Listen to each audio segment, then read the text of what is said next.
Welcome to the Rig and Farm YouTube channel. In this video, we'll update you on how we're getting power to our home as well as how our animals and garden are doing. All of the siding has finally been installed on our home, so that's some good progress. In our last video, we showed the power meter on the opposite side of the house and the electrical conduit running into the ground.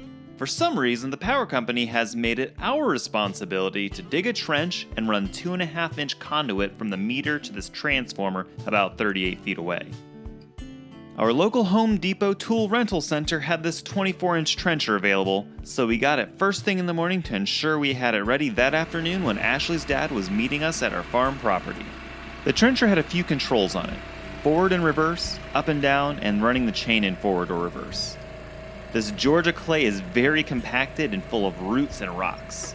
It took a lot of trial and error to finally get it digging into the ground, and it was nearly impossible to get the trench to be cut in a straight line. I'm sure it would have worked better if we were on flat topsoil, but that is not at all the environment we're in. The area nearest the house wasn't too bad as far as getting it to cut into the dirt, but the uneven ground caused the line to curve away from our intended path. It was very frustrating to constantly stop and readjust to try and correct the problem. We started hitting lots of rocks as we made our way to the transformer. It sits pretty high up on this bank. Unfortunately, we weren't getting anywhere at this point. There were giant chunks of rock, and the teeth on the trencher were very dull and couldn't make any further progress. This pickaxe was effective at breaking through the rock, but it wasn't very fast.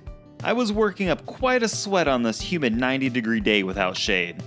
Minecraft in real life is not very fun. I couldn't keep it up any longer. Something drastic needed to happen to make this work.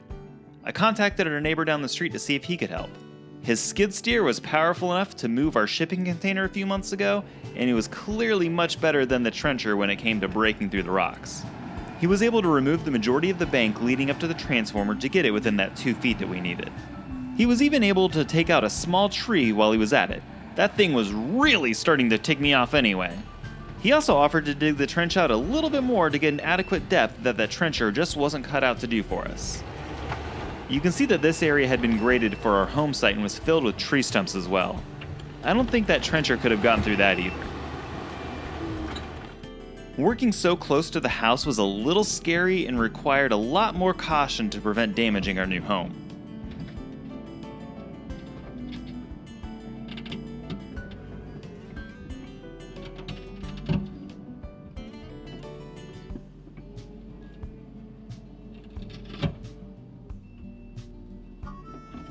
After digging the trench with a skid steer and using a shovel to connect it to the pre-existing hole under the meter, we installed 34 feet of 2.5-inch conduit, and I ran a string through the entire length. The power company told us to do that to make it easier for them to run the wire. We didn't realize until after the fact we would need to attach another 90-degree elbow at the end near the transformer, so we didn't get one on the way to the farm.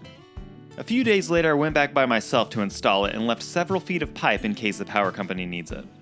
After completing the job, we called to let them know it was done. We were told that the county would need to come out and do an inspection before they could connect the power. It took another 3 days before the inspection, and we passed. Now we just have to wait for the power company to come out.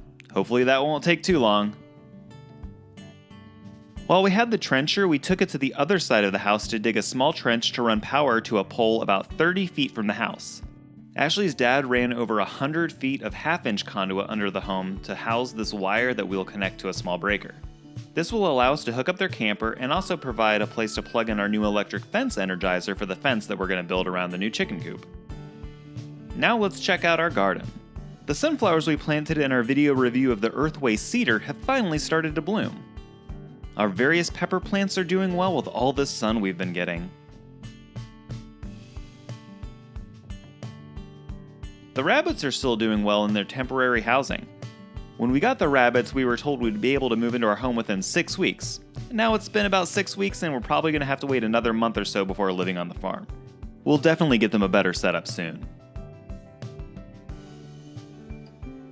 Something very sad happened a few weeks ago. All of our egg-laying chickens were killed by predators.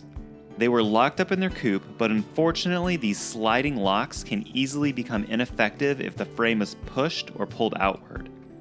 We don't know if they pushed it open or something pulled it open, but either way, they're gone. Our new coop will be much more secure. Here's the progress we've made on that. The roof is finally on it, and the only thing left to do is to screw the roof panels to the metal brackets and attach the doors. Our baby broiler chickens are almost 3 weeks old in this video. They are always hungry and actually need to have their food taken away from them for part of the day to prevent them from getting too big too fast. Not doing this can cause them to get so large before their legs are strong enough to support their weight, and they can actually break their bones. We want to ensure these birds have a happy and healthy life. They are losing their yellow fuzz and getting ready to grow white feathers, so they're looking kind of ugly right now. Make sure you subscribe to our channel if you don't already, because we will be posting a video that has footage of them every single day of their lives from the time we got them at 2 days old until they're ready to be processed. They've already grown so much in such a short time. We're really looking forward to seeing how much they grow in another 3 to 5 weeks when it's time for them to fulfill their destiny. Let us know in the comments below what kind of content you would like to see. Are you interested in seeing the process of taking these chickens from farm to table? Do you want to know how to break down a whole bird into the various pieces and how to cook it? We're happy to share everything we do on the farm, so please tell us what interests you most. Thank you so much for watching, and we'll see you next time!